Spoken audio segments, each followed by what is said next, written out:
Customer service has become the most discussed topic in American business today. Unfortunately, discussing is as far as most companies get.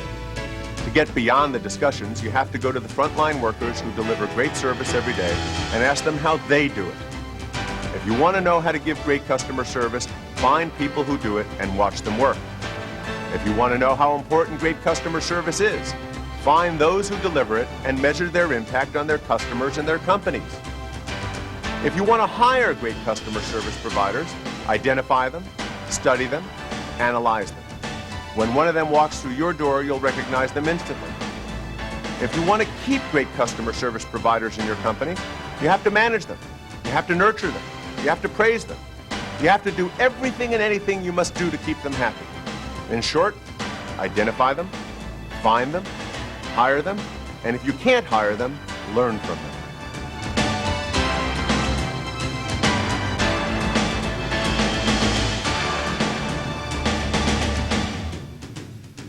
Len Schlesinger from Harvard Business School and I wrote a book called The Real Heroes of Business and Not a CEO Among Them. And the concept of the book was to take a look at customer service through the eyes of people that deliver service. And most of us start recruiting frontline service workers with a job application, and each of you have in front of you a job application from the Marriott Hotel for a fellow by the name of Philip Adelman. I'd like you to just take a minute and study this application and tell me everything that you can tell me about this individual from reading this application.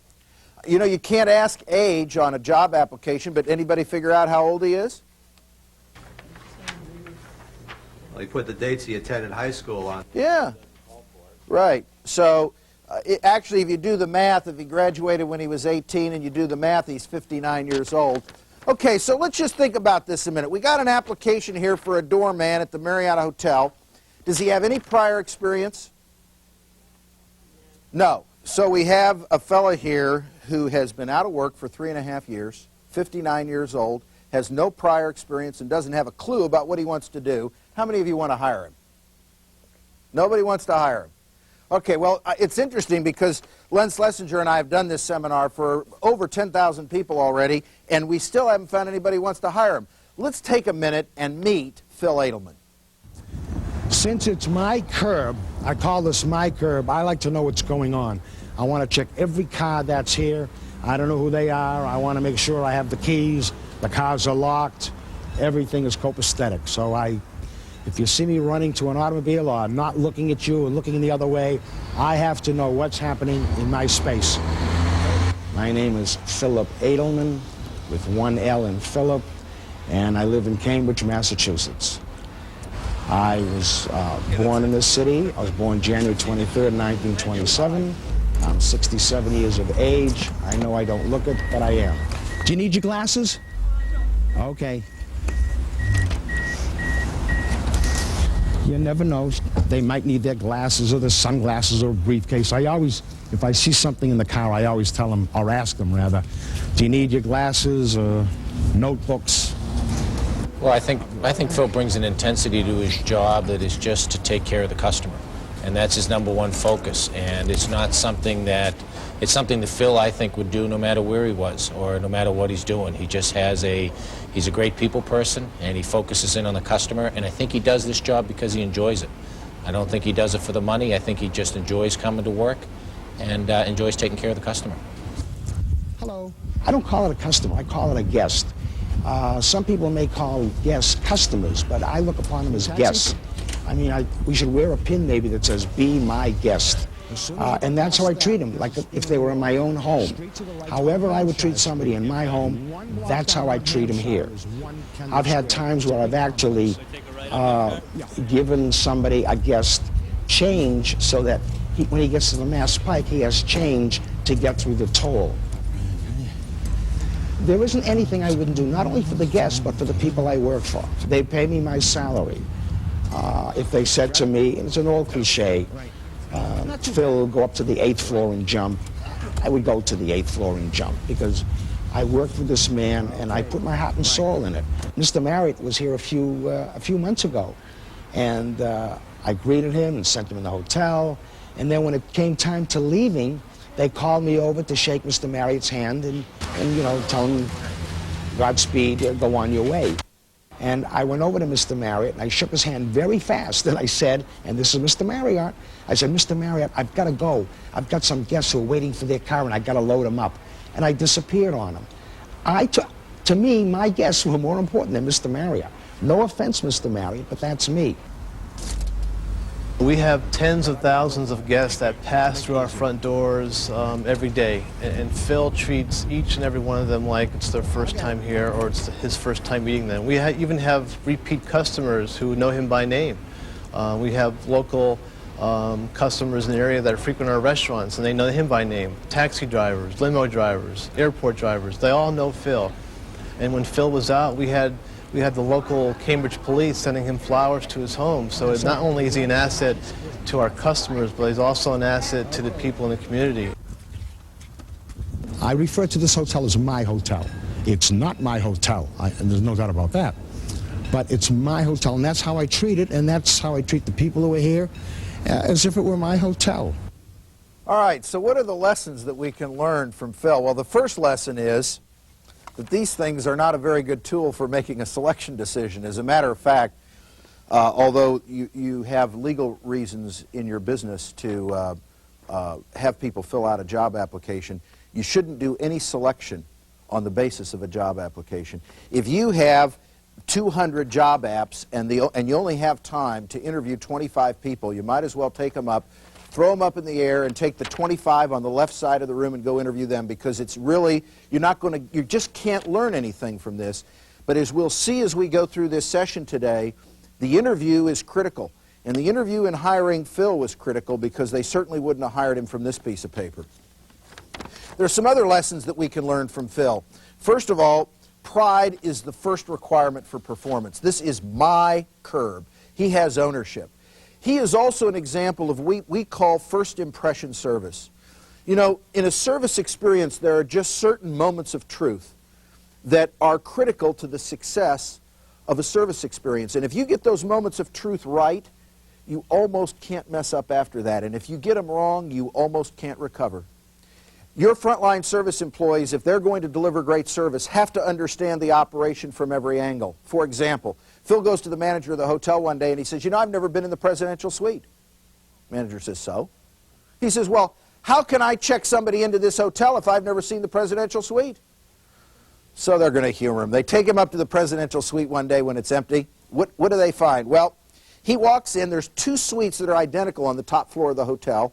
He is the first person to notice that they've put the presidential suite on the wrong side of the hotel. Presidential suite, he says, doesn't face the Cambridge River. That suite faces the Cambridge River. You got them backwards. The next thing he does is he goes into the suite and he starts looking around and he sees a tent card for $4.99 pizza. He turns to the manager. He says, this is $1,500 a day suite. You're selling $4.99 slices of pizza. Where is the tent card for the expensive wine? So, you know, you can get a lot of good ideas if you go to frontline service employees who have a different view of it, and they also have a different appreciation of the hotel. So let's take a look for a minute and see what Phil's worth to the Cambridge Marriott.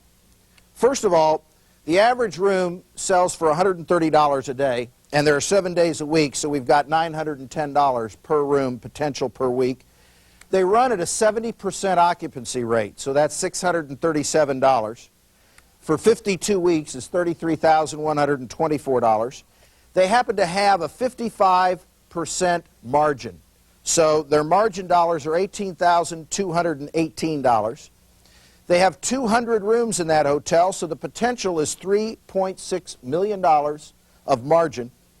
And let's assume for a minute that for every 100 people that go to that hotel, one of them is going to come back because they had a great experience where Phil set it up for them. 1% impact to Phil, $36,436 of incremental margin over and above what an average doorman would bring to that hotel.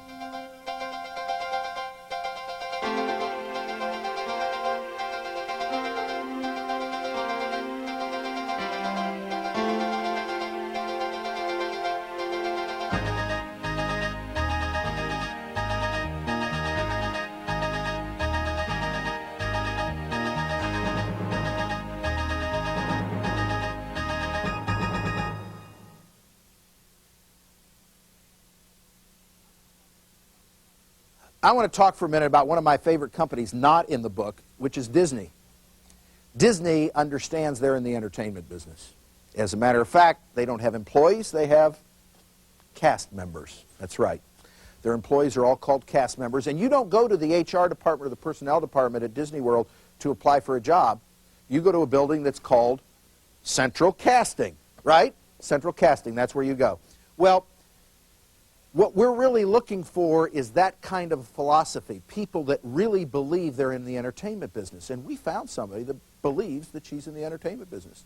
She doesn't work for Disney, she works for American Airlines. She's a flight attendant. Her name's Joni Strong. There we go. How about 25 H&J? Thank you. Those are very nice seats. You'll like those. Yes. They have upholstery on them. And we have 17A. And you must be Neil, so you're in charge, Neil. There you go. Now make sure they get to their seats. If they don't, it's your fault. I feel that the job of flight attendant first is safety, and then after that comes the job of serving the people. And I do enjoy people. I enjoy working with people. And it's just a wonderful job in that respect, because if you enjoy people, you'll enjoy them, because believe me, you meet every kind possible. We're awake? What would you like to have, the chicken Caesar salad or the cheese pizza?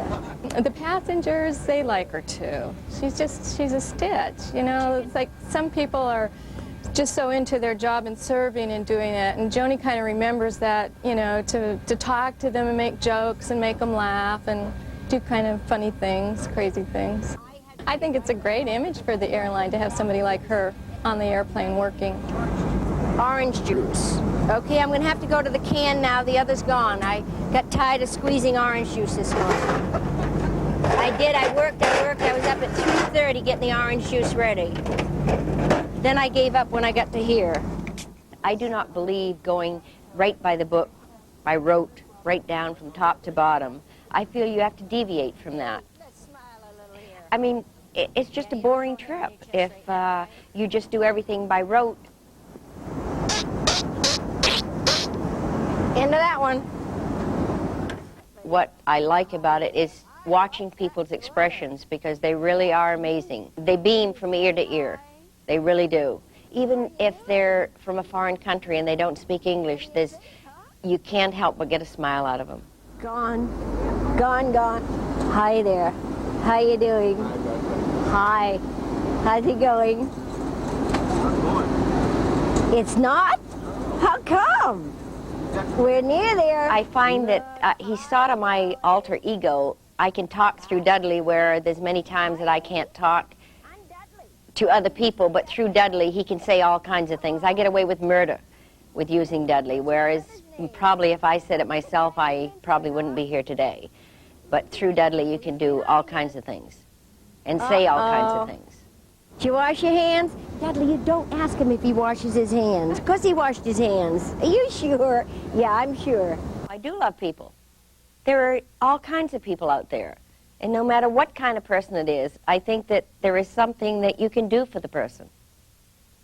Except some. One thing that comes clear across our sample of real heroes is they all have high levels of energy. You shouldn't even begin to think about hiring someone who doesn't display a high level of energy. Number two, they all have outgoing personalities. Once again, you're not going to be able to take someone who's inwardly focused and turn them into be an externally focused kind of person.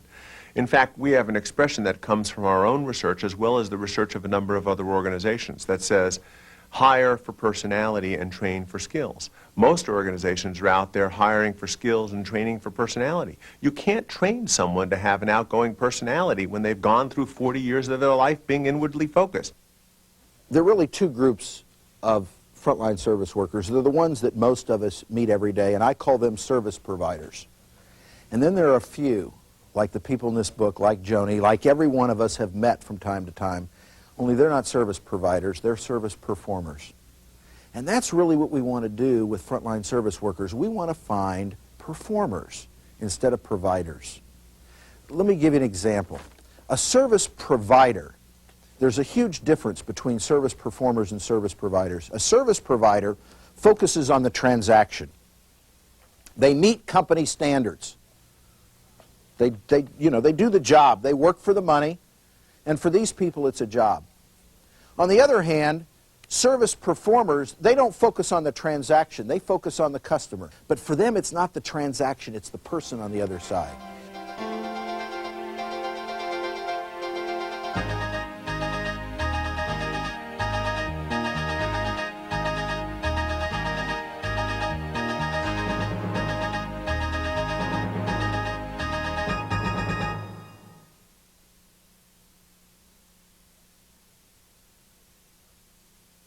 Let's think about the following scenario. You have oftentimes a very serious illness. That very serious illness requires long-term medication.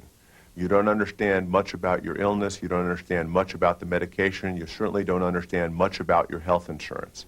You call Statlander's Pharmacy. You get Marie Williams on the phone. Here is a person who on the phone in the first interaction completely and totally calms you down. Completely and totally assures you that whatever it is you're concerned about, you won't have to worry about anymore after you're done talking to Marie. You're used to paying a lot more, especially if you got that Epigen, huh?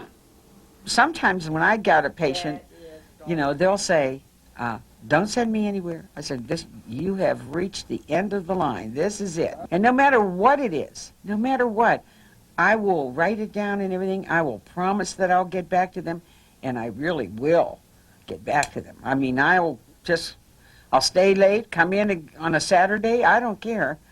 If I tell them I can call them back, I will.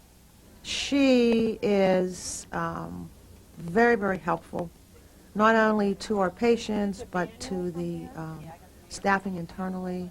Always there, always willing to help with any problem that anyone seems to have.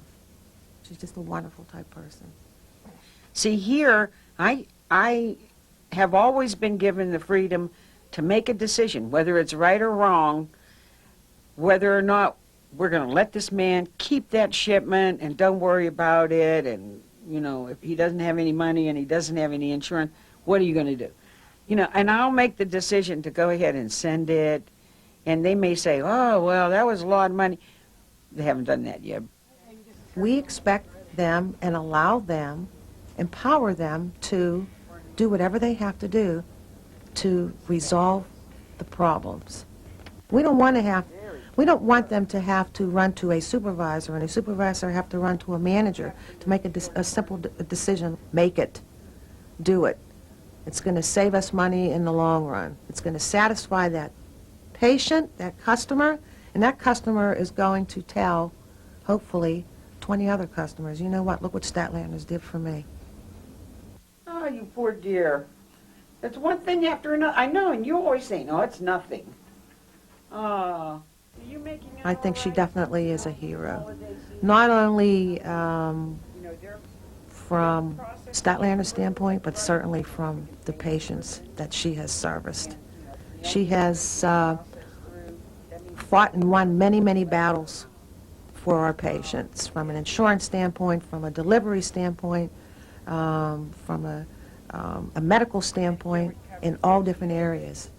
And to say that she is a hero, she absolutely is. I'm just interested in what they have to say. You know, I learn every day things that I never knew before, and I guess I appreciate a lot more, you know, knowing their situation, because I'm like Chicken Little by getting a flu shot, you know, let alone go and get a heart or a liver or whatever. It's amazing. Babies, we have little babies that go through all this, you know, and you really feel like you're helping them live, really. Marie Williams thrives on the challenge. This is a woman who continuously is put in the difficult position of having to solve problems in real time. And what you've got to do is give her the authority to be able to do whatever it takes to be able to solve those problems. If you buttonhole and straitjacket those people with rules and procedures, they will not win. And if they can't win, they won't feel good about their jobs. And if they don't feel good about their jobs, they won't do it.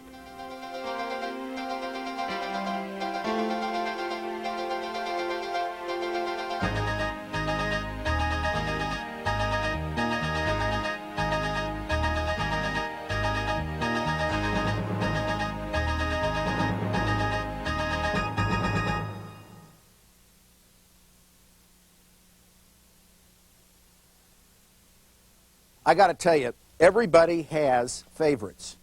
And I would never admit which of my children is my favorite, but I got to tell you that you are about to meet my favorite.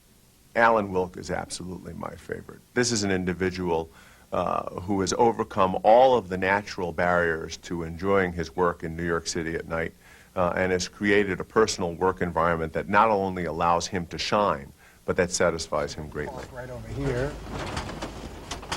When I approach a customer, I feel like I'm really approaching myself. Hello, nice to see you. I know when I walk into somebody's house, they're already in a traumatic state, they've got a problem, and I try to make them relax. They know that I'm there to help them, and their problem is paramount in my mind. Nothing else is important. I greet them with a nice smile, and that seems to help because it's coming from the heart, it's not phony. And I enjoy seeing them relax once they know I'm there just to concentrate on their problem. I never want to come to a person's house and not be prepared to solve their problem in the most expedient manner possible. When I approach a problem, I would shudder to think that I wouldn't have something in my truck that could solve the problem. That would bother me greatly, so I tend to have more things in there than sometimes I ever need.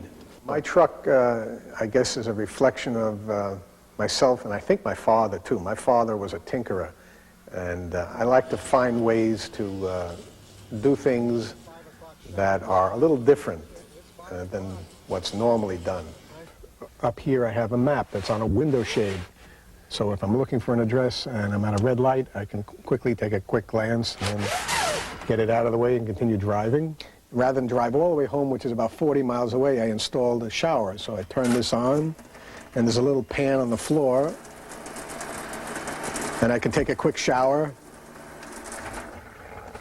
I have a little homemade bucket, so while I'm working, I can sit down, and underneath I have my tools, and when I'm all done, I can give a little spray of some nice fragrance, so when I leave, at least the place doesn't smell too bad. I have a cup here, and when I pull on this little cord, I have ice water stored in a 2-gallon freezer up there. Oh, that tastes good. I made a little sink with some hand cleaner, and then running water to rinse off, and towels. I have a homemade glove dryer. If I get an assignment on a 4th floor walk-up, I don't want to carry everything up in one trip, so I have a belt that I can hook things onto. Over here I have power driver drills that are being charged. I think the company has recognized me as being a diehard. They know that if there's a problem that one of the men are having trouble with, and they can't seem to figure it out, that's a job for Alan to go check out, because they know that I enjoy a challenge and something that someone else can't do. That's when I guess it's having a big ego. I enjoy the thrill of victory. I can't stand the agony of defeat, so I don't accept that, and I hardly ever have it. What they shouldn't have, and no matter where you put the snake, it doesn't go the right way.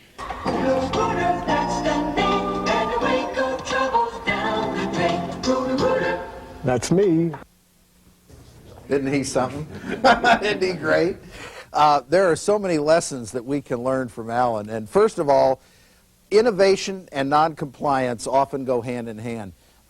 It is actually against company rules to modify the equipment the way he did. But let me tell you one of the things he does. If you call him up and you have it turns out that it's just a little job and it took him just 10 minutes, he'll turn to you and say, don't worry about it. And it drives the company nuts because you're not supposed to have any calls where you don't charge. One of the things that Roto-Rooter does, which is very clever, is they take all these ideas of Alan and they disseminate them to the drivers all over the country. So they're cross-fertilizing, they're cross-pollinating, they're taking ideas from the front line and regenerating them and getting back out to the front line.